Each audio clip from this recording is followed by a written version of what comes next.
Bom dia, irmãs. Estamos aí com um domingo lindo de sol, né? E só temos hoje a agradecer a Deus mesmo por mais um dia de vida, por Ele estar tendo misericórdia de nós, o seu povo. Eu quero agradecer muito a Deus pela vida de cada irmã, por esse tempo que nós temos passado juntas, cada uma na sua casa, mas assim, um tempo intenso de comunhão. No nosso grupo do WhatsApp das Déboras, a gente tem podido ouvir praticamente a cada uma hora uma oração edificante, mensagens compartilhadas, música, o grupo do IBBV, como isso tem sido precioso nesse tempo de reclusão que nós estamos passando. Nós não sabemos por quanto tempo nós teremos que enfrentar isso, mas estamos na confiança de que a paz realmente do Senhor vai continuar preenchendo o nosso coração, que a gente vai continuar passando por esse período levemente, principalmente porque nós temos o nosso Senhor Jesus, que prometeu que sempre estaria conosco, né?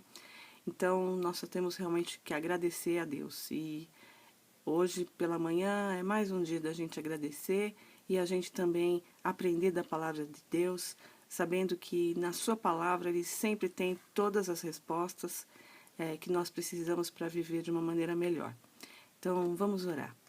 Senhor Deus, muito obrigado, Senhor, porque nós podemos falar contigo, Senhor, porque podemos passar por esse tempo, Senhor, seguindo a Tua palavra, vendo os exemplos que o Senhor deixou na Tua palavra, Senhor, de como o Senhor não nos abandona, de como o Senhor é dono desse universo, controla todas as coisas, Pai, e nós só podemos Te adorar e Te louvar por isso, Senhor.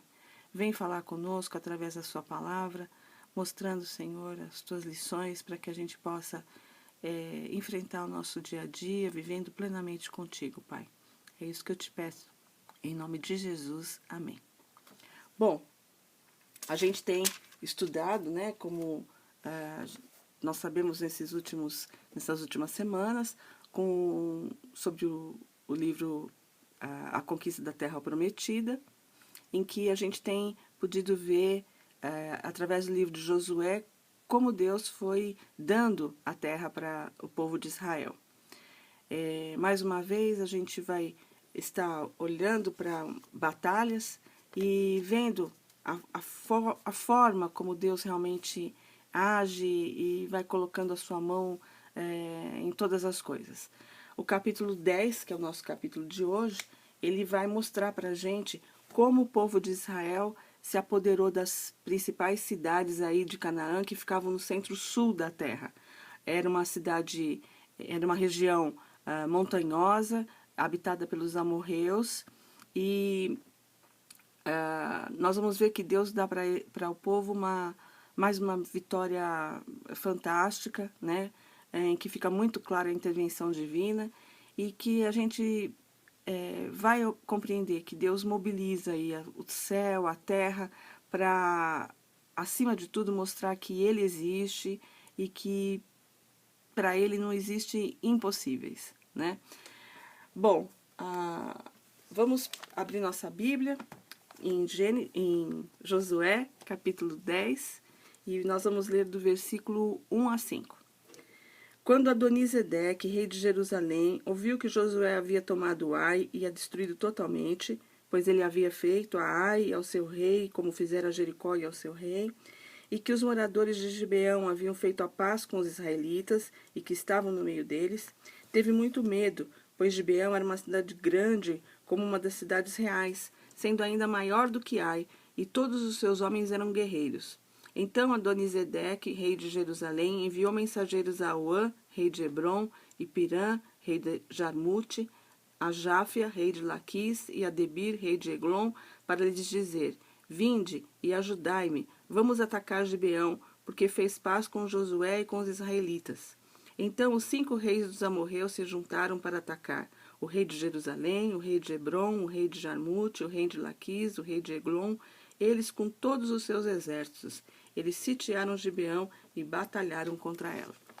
Bom, acho que é muito claro, né, nesse relato, o cenário de tudo isso, né? Nós vimos a semana passada que Gibeão era uma cidade grande, né, mas que temeu o exército de Israel depois de ouvir sobre a conquista de Jericó e de Ai. Então eles foram até os israelitas, eles enganaram os israelitas, dizendo que era um povo distante, e os israelitas acabaram celebrando uma aliança com eles, e eles se tornaram servos no templo, né? Isso, gente, mais uma vez correu o mundo da época, né? E logo esse rei Adonisedeque ouviu falar disso.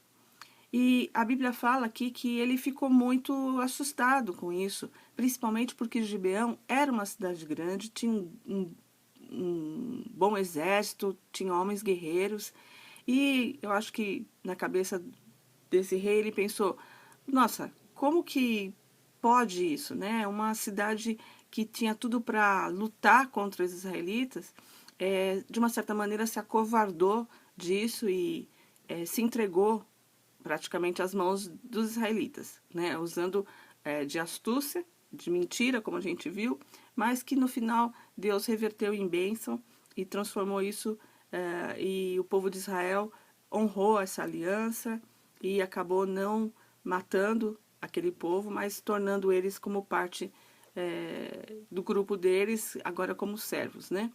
Então esse rei Adonisedeque, vendo esse poderio de Israel, já ter destruído duas cidades grandes, os gibeonitas ter ficado com medo dele, qual que é a estratégia dele? Não vou enfrentar isso sozinho, né? Ele realmente se une, manda convites aí, né, para mais 4 reis dos amorreus, para, olha, vamos nos juntar e vamos resgatar de volta a cidade de Gibeão, porque ele se sentiu traído nessa situação, né? Como que uma cidade pôde ir para o lado dos israelitas. Então, ele se junta com esse grupo, 5 exércitos, e a Bíblia fala aqui que eles sitiaram Gibeão e batalharam contra ela, né? E aí, o que aconteceu, né? Os homens de Gibeão mandaram dizer a Josué, no acampamento em Gilgal, não retires de teus servos a tua mão, vem depressa, livra-nos e ajuda-nos, porque se ajuntaram contra nós todos os reis dos amorreus que habitam na terra da região montanhosa. Josué subiu de Gilgal com todos os homens de combate e todos os homens guerreiros. Olha só, né? Josué, gente, ele não estava do lado de Gibeão, não, né? Ele estava praticamente a 32 quilômetros da cidade de Gibeão. Ele, então, ao ouvir esse apelo aí do povo de Gibeão, ele reuniu, né, o exército para socorrer os gibeonitas. E aí é que começa realmente a intervenção divina, né? O Senhor disse a Josué, Deus fala com Josué, não tenhas medo deles, porque eu os entreguei na tua mão, nenhum deles te poderá resistir. Josué subiu de Gilgal, marchou a noite toda e atacou-os de surpresa. Olha que fantástico, né? Deus já deu o resultado da batalha. Deus não disse, eu vou estar com vocês, vou lutar junto, vamos ver o que vai dar. Não, Deus disse, eu já os entreguei na sua mão, né? A batalha já está ganha, pode ir lá, não tenha medo. Então Josué sobe e anda a noite toda, 32 quilômetros, né?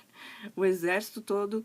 E aí o que acontece? Eles chegam de surpresa ali em Gibeão para a luta.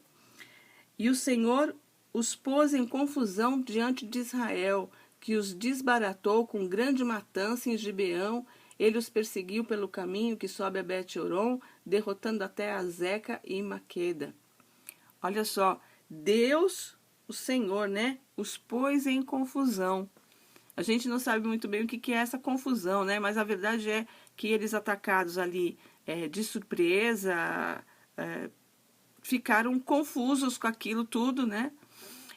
Deus agindo, colocou eles em confusão e os desbaratou com grande matança. Então, os israelitas mataram muitos guerreiros desse exército aí unido, né?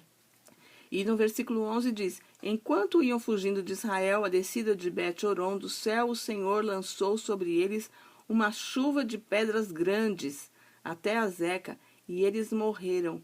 E a chuva de pedras matou mais pessoas do que os israelitas pela espada. Estudos arqueológicos dizem que realmente houve uma chuva de pedra ali e que essas pedras eram do tamanho de ovos de avestruz. Então não é pedrinha não, uma chuva de pedra do céu, né? E olha que interessante, matou mais gente com pedra do que os israelitas mataram com a espada, né? Então, o texto deixa aí bem claro quem é que feriu esse povo, quem é que derrotou realmente esse exército, né? Que foi o Senhor. O tempo todo o Senhor é colocado aqui como protagonista dessa história, né? Eu vou entregar eles na sua mão e ele é quem colocou confusão no exército e ele é quem fez chover as pedras lá do céu, né? E aí, gente, nós vamos ter um dos maiores milagres que a Bíblia relata e que a ciência já comprovou e que sempre é muito falado, né? A partir do versículo 12, no livro de Josué diz: então Josué falou ao Senhor, no dia em que o Senhor entregou os amorreus na mão dos israelitas. Na presença de Israel, ele disse: Sol, para sobre Gibeão, e tu, lua, sobre o vale de Ajalon. E o sol parou, e a lua se deteve, até que o povo se vingou de seus inimigos. Isso não está escrito no livro de Jafar? E o sol parou no meio do céu, e não se apressou a se pôr, quase um dia inteiro. E não houve dia semelhante a esse, nem antes, nem depois dele, quando o Senhor atendeu a voz de um homem, pois o Senhor batalhava por Israel. Depois Josué voltou ao acampamento em Gilgal e todo Israel voltou com ele. O sol parou, a lua parou, né? Durante um dia inteiro, porque Josué precisava de mais tempo, né? É como se Josué dissesse: Deus, tô vendo, o sol tá começando a escurecer e não vai dar tempo, eu tenho muito homem aqui para matar, 5 exércitos, né? Eu preciso consolidar essa vitória e, portanto, nós precisamos que esse dia se prolongue. Não vai ser só 24 horas aqui, vai ser um dia de 36, de 48 horas, né? E aí ele fala para o sol parar, fala para a lua parar, e o que nós vemos é que o Senhor atende eles, e mais uma vez aí no livro de Josué diz: e o Senhor batalhava por Israel, né? E então nós vemos que Deus age milagrosamente, e muitos falam assim: esse é um texto que mostra que a Bíblia erra, porque na verdade não é o sol que anda, é a terra que anda, não é a lua, enfim. A Bíblia não é um tratado científico, né? E do mesmo jeito que a gente fala: o sol nasceu, o sol se pôs. Ninguém fala: a terra se mexeu e apareceu o sol. Não, a gente fala: o sol nasceu, o sol se pôs, né? O autor aqui usa essa linguagem. Mas o importante é que nós sabemos que nós temos um Deus que é criador de todas as coisas e que ele pode parar o que quer que ele queira. Ele pode parar por um dia, ele pode parar por um mês, ele pode parar tudo, né? Nós estamos vivendo essa situação. Não é uma situação física no sentido de parou a Terra, mas Deus parou a Terra, né? Os países, os homens, os voos, enfim, o deslocamento. Quando ele deseja, a gente jamais podia imaginar uma situação dessa, né? Se alguns anos atrás falassem pra gente: em 2020 vai ter um tempo em que os países da Europa, Estados Unidos e o Brasil vai ficar todo mundo dentro de casa por vários dias e ninguém vai fazer absolutamente nada, né? E o que a gente ia falar? Você tá louco, imagina, como é que você consegue parar o planeta, né? E a gente viu que com a permissão de Deus isso está acontecendo. Então, esse Deus que é tão poderoso, se a gente acredita, né, nesse Deus, se a gente aceita a sua palavra, nós não temos como ter a menor dificuldade de acreditar nesse milagre, né? O final do versículo 15 diz que se consolidou essa batalha, essa vitória, né? E todo Israel voltou com ele.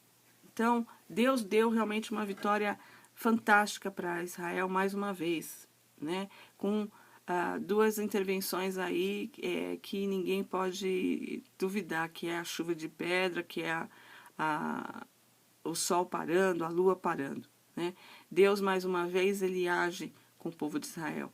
Ele já tinha aberto o rio, ele já tinha derrubado as muralhas de Jericó, agora vem chuva de pedra, agora vem sol e lua parando, e ele mostrando o tempo todo que ele é Deus, que ele é poderoso, né? Quais são os objetivos para a gente ter essas histórias registradas na Bíblia? A Bíblia não é um livro de historinha. Ai, quantas histórias bonitas, divertidas, interessantes. Não, Deus tem um propósito muito claro na sua palavra para ter mantido esses registros, né? E nós temos que olhar para isso sabendo qual que é o objetivo realmente de Deus em deixar registrada na sua palavra essas batalhas, esses milagres e tudo isso. Então, o alvo principal, né, de registrar as batalhas, os atos sobrenaturais, essas conquistas, é mostrar, primeiramente, que a vitória neste mundo vem de Deus.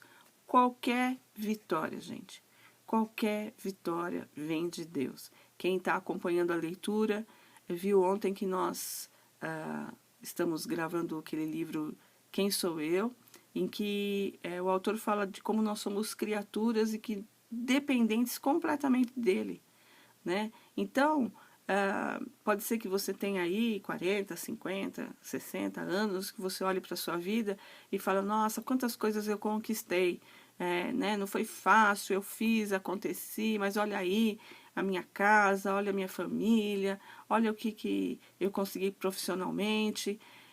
Isso tudo é vaidade besta, porque, na verdade, todas as nossas vitórias, tudo aquilo que a gente alcança, vem de Deus. Então, foi Deus quem deu a vitória ao povo de Israel, e isso fica muito claro aí nos versículos 8, nos versículos 10, no versículo 11 e no versículo 14.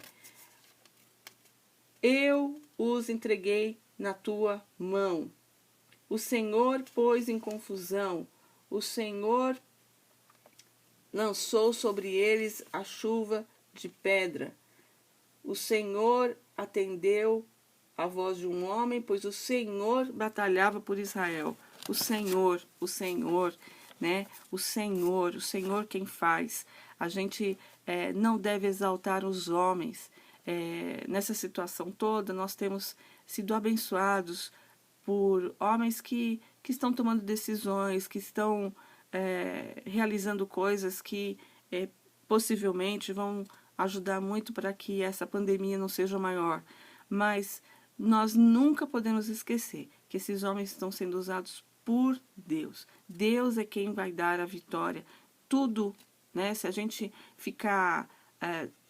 se Deus tiver misericórdia da gente, a gente passar por essa situação sem pegar essa doença, não é porque nós fomos muito espertos, inteligentes, lá em casa não faltou álcool gel, né, gente? Não é o álcool gel que nos salva, né? Ele ajuda, Deus deu inteligência para desenvolverem isso, mas a vitória é de Deus. Então, a primeira coisa que essas histórias nos mostram é que a vitória nesse mundo vem de Deus. A segunda coisa que nos mostra e quer deixar claro que a terra foi uma dádiva de Deus para o povo. Israel não conquistou a terra prometida, né? Israel não foi pela força, não foi pelo poderio militar, não foi pela inteligência de Josué, mas eles só tiveram a terra prometida porque Deus deu para eles essa terra, né? Ele deu a eles essa terra como um presente, como uma dádiva, a fim de que eles pudessem agradecer e louvar a Deus e lembrar-se da sua fidelidade em cumprir as promessas que ele tinha feito a Abraão, Isaque e Jacó. Deus cumpre a sua promessa, ele prometeu que iria dar aquela terra ao povo e foi isso que ele fez. Então não foi uma conquista militar, mas foi realmente um presente e uma dádiva de Deus, e ele deixa claro nesses relatos isso, né? A outra coisa que Deus mostra com esses relatos é a sua superioridade em relação aos deuses pagãos. Provavelmente esse rei Adoni-Zedeque, né? A tradução do nome dele é Meu Senhor é Justo. E claro que ele não estava se referindo a Deus, né, o Deus verdadeiro, mas eles tinham muitos deuses, né? Eles cultuavam Baal e outros, né, Moloque e outros deuses. E quando saíam para uma guerra, eles sacrificavam esses deuses, eles faziam todos os rituais lá para que os deuses deles ganhassem. Então, na verdade, era uma guerra de deuses, né? Só que de fato não era uma guerra de deuses, porque esses deuses não existiam, só o Deus verdadeiro, e ele mostrava sempre, né, quem é que era realmente o Deus verdadeiro, o único Deus que existe e que faz milagres de parar o sol, de fazer uma chuva de pedra. Só há um Deus que tem uma aliança com o seu povo e é fiel com essa aliança. Ele ama a fidelidade, ele leva a sério também quando alguém faz uma aliança no nome dele. Vocês viram que toda essa situação aí de Israel estar batalhando é porque eles estavam defendendo os gibeonitas, que eles tinham feito essa aliança em nome de Deus. E Deus honra isso, né? Essa fidelidade do povo de Israel para com os gibeonitas. A outra coisa que Deus vai mostrar através desses relatos é que ele está no controle da história e que ele faz todas as coisas para o bem do seu povo. É impressionante, gente, como esses dias, né? Eu gravei o livro, o primeiro livro lá, Deus está mesmo no controle. Estamos agora lendo outro livro, as mensagens do pastor, tudo isso está vindo para dizer para a gente: Deus está no controle de tudo.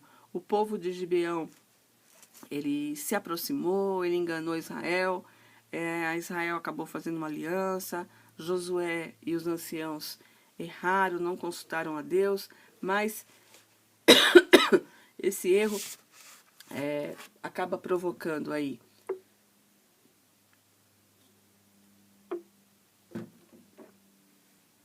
essa guerra grande, né? Mas que promoveu essa guerra? Ela acabou dando a conquista de todas essas cidades para Israel, né? Inclusive Jerusalém, que se torna uma grande cidade depois, a capital da Terra Prometida, né? Então,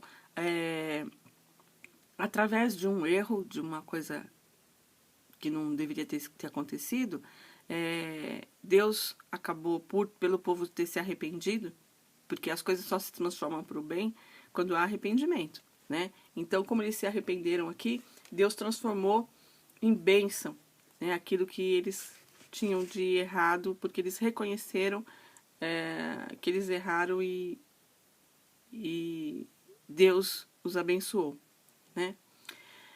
Bom, o que a gente vê em tudo isso, né, gente? É que nós costumamos tanto a viver como se o nosso poder, a nossa força, a nossa inteligência, a nossa capacidade fossem realmente a causa de nós termos chegado aonde nós chegamos.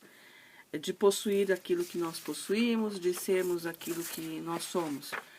Tudo isso eu consegui por mim, é a minha força, é a minha capacidade, é a minha inteligência, é por isso que eu sou quem eu sou hoje, né? Mas nós, na verdade, quando fazemos isso, nós estamos superestimando a nossa capacidade, né? Nós nos esquecemos de admitir realmente que tudo vem de Deus. Tudo vem de Deus. Sua saúde vem de Deus. né? A sua profissão vem de Deus. As suas capacidades vem de Deus. A sua família vem de Deus. Não tem nada, esse ar que a gente respira vem de Deus. Esse domingo veio de Deus. Então, tudo vem do Senhor. E nós deveríamos, na verdade, a partir desse relato, dessa batalha, poder orar. Senhor, toda vitória, toda coisa boa vem do Senhor. Nós queremos reconhecer isso. Eu quero viver uma vida de gratidão na sua presença. Por isso que a gente diz que a única coisa que nós podemos fazer realmente é agradecer. É agradecer porque nós sabemos que tudo vem dele. Laís, mas eu tenho que agradecer o coronavírus, eu tenho que agradecer essa situação que a gente está passando? Sim. Quantas coisas nós estamos descobrindo, quantas pessoas têm tido o seu coração quebrantado, né? Quantas coisas vão mudar. Ah, eu sou otimista? Não, eu creio num Deus que não é sem propósito que Ele faz isso, que Ele nos coloca em casa com a nossa família, que Ele nos... nós reclamávamos tanto de tempo, né? Pronto, você tem todo o tempo do mundo, agora basta realmente você mostrar se o desejo do seu coração é real, se você realmente não tinha tempo para fazer aquilo que você podia fazer, ou se você realmente não quer fazer. Né? Se você não quer estar aos meus pés, se você não quer aprender da minha palavra, se você não quer ter comunhão com os seus irmãos, aí tudo bem, mas agora você tem tempo. Eu estou te colocando nesse lugar. E, gente, Ele não está fazendo isso comigo. Há um tempo atrás, Deus fez isso comigo. Vocês lembram que Ele me deixou de molho em casa, né? Mas agora Ele está fazendo com o planeta. E isso é muito forte. Deus tem propósito para isso. Então, nós não podemos esquecer que tudo vem de Deus. Anos mais tarde, Israel se esqueceu de quem tinha dado de verdade a terra prometida para eles. Adorou deuses pagãos, foi ingrato. E isso que aconteceu com eles, né, acontece sempre com a gente. Eu tenho certeza que quando tudo isso acabar, nós vamos exultar o Senhor, louvar o Senhor. E quanto tempo nós vamos lembrar disso? Né? Quanto tempo nós vamos lembrar dessas misericórdias do Senhor? E foi isso que Israel fez. Quando nos esquecemos da misericórdia de Deus e de suas bênçãos sobre nós, passamos a adorar outros deuses e a fazer só o que é errado. Nós sempre vamos adorar alguém. E se a gente deixar de adorar o Senhor, não reconhecer que Ele é o nosso Deus, nós vamos adorar outros deuses, né? Que a gente já estudou um tempo atrás sobre eles, né? O poder, Deus do dinheiro, né? O Deus do alto valor aí, de uma autoestima, né? Nós vamos adorar outras coisas se a gente deixar de adorar realmente esse Deus verdadeiro, esse Deus criador e poderoso e que controla todas as coisas. Ela mostra, Deus não age da mesma forma hoje, né? Não adianta a gente ficar querendo que Deus pare o sol, pare a lua, que venha uma chuva de pedra na cabeça do ladrão que está nos assaltando. Isso não vai acontecer, né? Mas a Bíblia, ela foi escrita para nos revelar esse poder de Deus, né? Esse Deus que pode fazer isso, Ele pode fazer qualquer coisa. Esse Deus que pode fazer isso, vai ter um momento certo que Ele vai permitir ao homem descobrir a vacina, descobrir o remédio contra o coronavírus, Ele vai permitir a vida voltar ao normal. É esse Deus de poder que faz as coisas no tempo dele, da forma como Ele quer, do mesmo jeito que Ele agiu lá em Israel, né? A Bíblia nos mostra que Deus está sempre no controle de todas as coisas e nós que vivemos tantos problemas hoje, precisamos estar cientes que Deus tem o controle de tudo e faz todas as coisas cooperarem para o bem do seu povo. Nós também já vimos o que é esse bem, né? É a glória de Deus. Tudo coopera para que Deus seja glorificado e nós devemos dar glória a Deus por todas as coisas. O mesmo Deus que deu a terra aos israelitas nos dará a vida eterna. A Bíblia foi escrita para mostrar que há um Deus que age em nosso favor, que está no controle, que Ele já nos deu seu Filho, que morreu pelos nossos pecados para termos acesso a Ele, que nos deu perdão e a herança da vida eterna. Que você confie, descanse nele, sabendo que Ele é o mesmo ontem e hoje, e ouve as orações do seu povo através da mediação de Cristo Jesus. É isso que a Bíblia realmente vem para nos mostrar, né? Que nós temos esse Deus que tem um plano com a humanidade perfeito, Ele age. Há uns dias atrás eu estava vendo, né, um pessoal resgatando aí como pestes acontecem a cada 100 anos e parece que tudo é muito cíclico, né? Não adianta a gente querer compreender a mente de Deus, a forma como Ele faz as coisas. Ele é surpreendente e Ele age do jeito dele. Resta a nós, simples mortais, confiar e depender dele, né? E ficar em paz. Porque confiar, gente, não é se desesperar. Não é, ai, quando que isso vai acabar? Como é que eu não aguento? Ele te colocou em casa, então respira, né? E busque o propósito que Ele tem na sua vida. O propósito que Ele tem com a humanidade, Ele quem sabe, né? Se esse é o final dos tempos, se Ele vai voltar amanhã, se... Mas não fique tentando entender ou descobrir a mente de Deus, né? Não fique achando que, não, isso tudo é mentira, é tal, é para derrubar governo, é para... Gente, isso é uma coisa que parou o planeta. Isso vem da mão de Deus e isso é propósito dele. Então, para nós, só nos cabe orar, clamar, nos colocar no lugar de pó, né? Entendendo que a soberania dele é maior que tudo. Que a gente tenha aí uma boa semana na presença dele, que a gente continue compartilhando a palavra dele. Não houve um tempo que a gente ficasse tão junto quanto agora, e isso já é parte do propósito de Deus. Um grande abraço.